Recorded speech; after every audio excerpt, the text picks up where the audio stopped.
नाम नंदिनी है। जब कमर पर एक जोरदार झाड़ू पड़ी तो मैं दर्द से तड़प उठी थी। मेरी सास मुझे नफरत से घूर रही थी। मुझे विश्वास नहीं आता था कि ये मेरी वही सास थी जो कभी मुझे पलकों पर बिठाकर रखती थी। पर जब से मैं विधवा हुई थी तो जैसे सब कुछ बदल गया था। हर एक का व्यवहार मेरे साथ बहुत बुरा था। मेरी सास ने जोर से मुझसे चिल्लाते हुए कहा, अरे जल्दी से भागकर बाहर जा। बाहर कोई बड़ा सेठ गरीबों में पैसे बांटने के लिए आया है। विधवा औरतों को भी पैसे दे रहा है। जा और शराफत से वो पैसे लाकर मेरे हाथ में रख। सास की बात सुनकर मेरी आंखों में आंसू आ गए थे। मैं किसी के आगे हाथ नहीं फैलाना चाहती थी, मगर क्या करती, मेरी बहुत बड़ी मजबूरी आ गई थी। अगर मैं नहीं चाहती तो मेरी सास मेरा जीना दुश्वार कर देती। उनके कहने पर मैं आंसू साफ करती हुई घर से बाहर निकल गई थी। जब मैंने मोहल्ले में खड़ी उस बड़ी सी गाड़ी की तरफ देखा तो शर्मिंदगी से मेरी नजरें झुक गई थी। मैंने नजर झुकाते ही अपनी हथेली सामने फैला दी थी। जब कुछ देर तक पैसे नहीं मिले तो मैंने नजर उठाई और देखा कि वो अमीरजादा एक टुक लगाकर गहरी नजरों से मुझे देख रहा था। उसके माथे पर बल पड़े हुए थे। मैंने फौरन अपना चेहरा दुपट्टे से ढक लिया था और लगातार मेरी आंखों से आंसू निकल रहे थे। जब मैं विदा होकर अपने ससुराल पहुंची तो दिल में अजीब सी घबराहट थी। मैंने बचपन से ही सुना था कि नई नवेली दुल्हन के लिए ससुराल का घर कितनी कठिन परीक्षा होती है। हर तरफ अजनबी चेहरे होते हैं, नए रिश्तों की जिम्मेदारियां होती हैं। मेरे साथ भी कुछ ऐसा ही था। मेरा दिल डर रहा था कि पता नहीं वो लोग मेरे साथ कैसा सुलूक करेंगे। मेरी माँ ने विदाई के समय बार बार मुझे समझाया था कि बेटी, वहाँ सब लोगों को अपना बनाकर रखना, अपनी जुबान नर्म रखना, सबका दिल जीतने की कोशिश करना और सब्र और खामोशी को अपना जेवर बनाना। उन शब्दों को मैं दिल में बार बार दोहरा रही थी। गाड़ी जब दरवाजे पर रुकी तो मेरे दिल की धड़कनें तेज हो गई थी। मैं अपने ससुराल वालों को देख तो चुकी थी, मगर उनके व्यवहार को नहीं जानती थी। जब ससुराल के दरवाजे पर पहुंची तो देखा कि दरवाजे के दोनों तरफ रोशनियां जगमगा रही थी।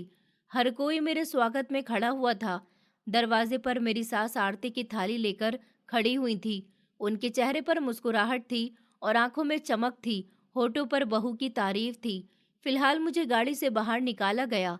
मैंने आगे बढ़कर उनके पैर छुए। उन्होंने हाथ से मुझे आशीर्वाद दिया।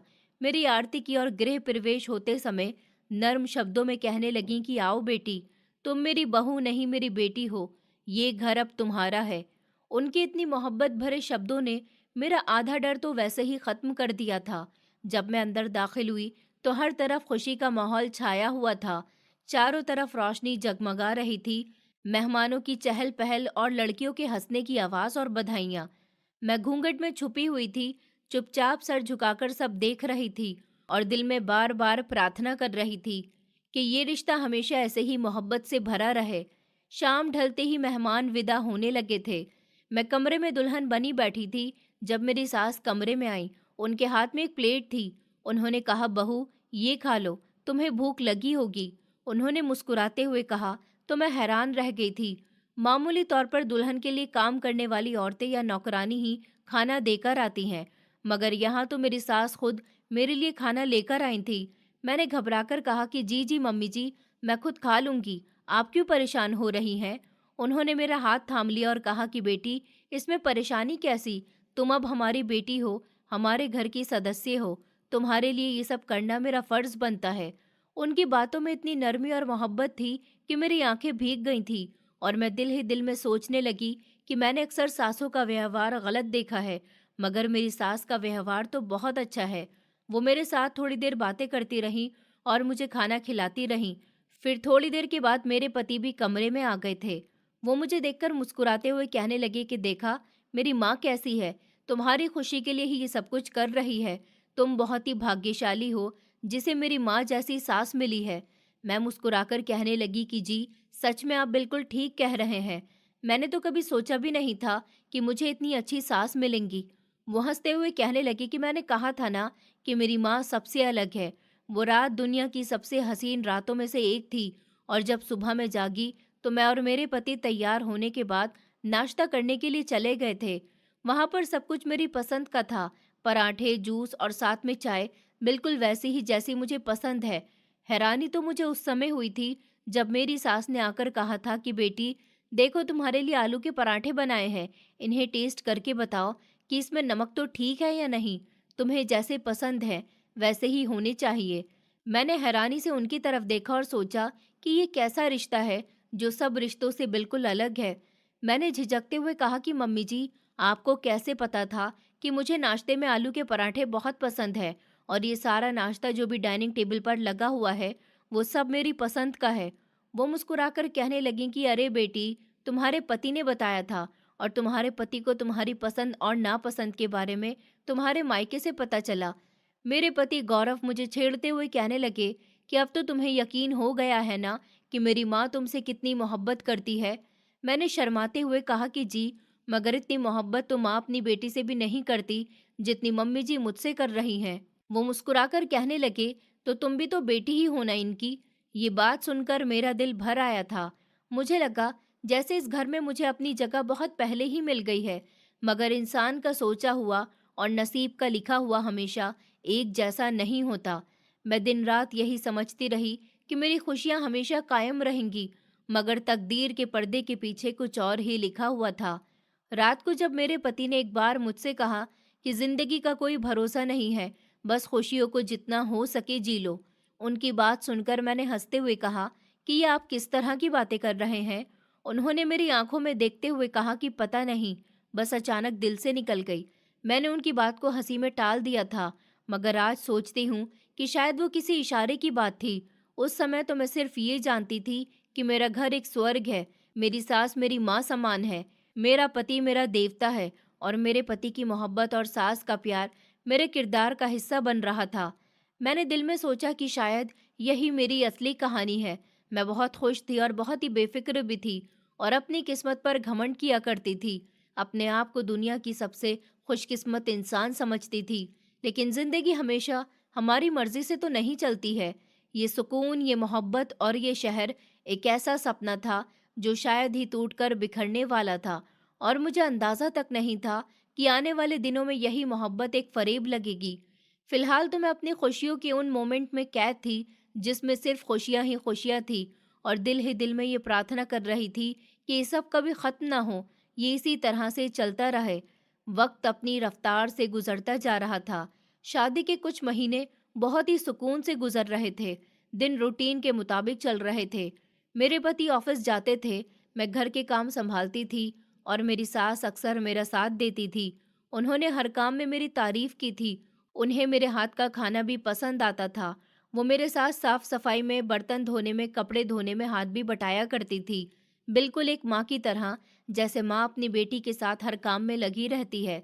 मगर एक शाम अचानक सब कुछ बदल गया था। वो दिन बाकी दिनों की तरह ही था। मेरे पति रोज की तरह ऑफिस से आए। उन्होंने खाना खाया और फिर मेरे साथ हल्की फुल्की बातें की। उन्होंने कहा, नंदिनी, कल मेरी एक मीटिंग है, प्रार्थना करना कि सब कुछ अच्छा हो। मैंने मुस्कुराकर कहा कि आपके भाग्य में कामयाबी ही कामयाबी है, मैं आपके लिए बहुत प्रार्थना करूंगी। वो हंसने लगे और कहने लगे कि बस तुम्हारा कॉन्फिडेंस और मेरा यकीन कायम रहता है। ये उनकी आखिरी मुस्कुराहट थी जो मैंने देखी थी। अगली सुबह वो बेहद ही खुश नजर आ रहे थे। नाश्ते की टेबल पर उन्होंने अपनी माँ से कहा था कि मम्मी जी, आज मुझे जल्दी निकलना है, आपके आशीर्वाद की जरूरत है। मेरी सास ने उनको आशीर्वाद के साथ विदा किया था। वो ऑफिस चले गए थे, मगर शाम को लौटे ही नहीं और मैं इस उम्मीद पर थी कि मेरे पति कब घर आएंगे। मैं उनका इंतजार कर रही थी, जैसे हर शाम किया करती थी। फिर कुछ घंटे के बाद उनके एक साथी ने हमें खबर दी कि ऑफिस में अचानक वो गिर गए। हम सब दौड़े दौड़े अस्पताल पहुंचे थे। वहां पहुंचकर डॉक्टर के चेहरे पे सीरियसनेस देखी थी। मैंने घबराकर डॉक्टर से पूछा, डॉक्टर क्या हुआ है, मेरे पति ठीक तो है ना? उन्होंने सिर हिलाकर कहा कि हमने अपनी पूरी कोशिश की थी, मगर उनका दिल अचानक बंद हो गया था। आई एम सॉरी, हम आपके पति को नहीं बचा सके। ये सुनकर मेरे पैरों तले से जमीन निकल गई थी और आंसू आंखों से बह निकले। मैं वहीं कुर्सी पर गिर गई थी। सब कुछ जैसे एक लम्हे के लिए थम गया था।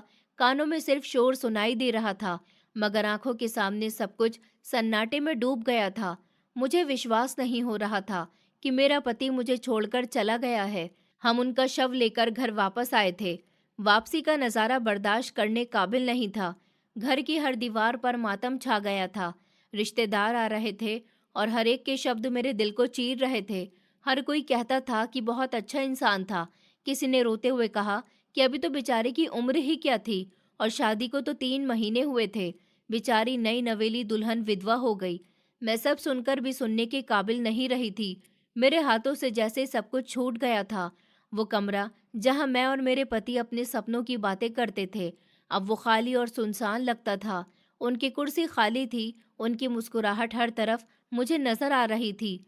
ऐसा लग रहा था जैसे सब कुछ एक लम्हे में खत्म हो गया हो।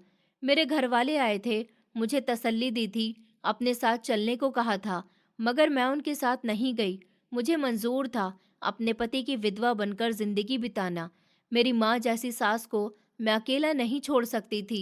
मैंने सोच लिया था कि अगर मैंने अपना पति खोया है, तो उन्होंने भी तो अपना बेटा खोया है। मैं उनको छोड़कर कहीं नहीं जाऊंगी। उनकी खूब सेवा करूंगी और उनकी सेवा करते करते ही अपनी पूरी जिंदगी समर्पण कर दूंगी। पति के मरने के कुछ दिनों बाद तक तो मैं एक ही कमरे की हद तक रह गई थी। मेरा किसी से बात करने को भी मन नहीं करता था। मेरी सास कमरे में आती थी, मगर अब उनका अंदाज अचानक बदल चुका था। पहले वो मेरी साड़ी का पल्लू लेकर फौरन मेरे सर पर रख देती थी और कहती थी कि किसी के सामने भी बिना पल्लू